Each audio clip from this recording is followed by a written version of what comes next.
সুপ্রিয় শিক্ষার্থী বন্ধুরা, TBC my study YouTube channel এবং ফেসবুক পেজে তোমাদের সকলকে স্বাগত জানাচ্ছি।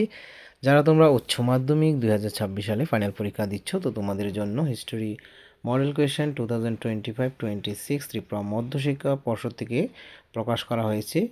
তো এগুলি তোমরা অবশ্যই এক নজরে দেখে নেবে, এখানে উত্তর সহকারে রয়েছে। তো আশা করি তোমাদের পরীক্ষাগুলি ভালো হচ্ছে, নেক্সট পরীক্ষাগুলিও ভালো হবে, এটাই আমি কামনা করি। তো এমন ধরনের ভিডিও পেতে অবশ্যই চ্যানেলটিকে সাবস্ক্রাইব করে পাশে থাকা বেল আইকন প্রেস করে রাখবে। আবার দেখা হচ্ছে পরবর্তী ভিডিওতে। Always by the side of the students. Thank you.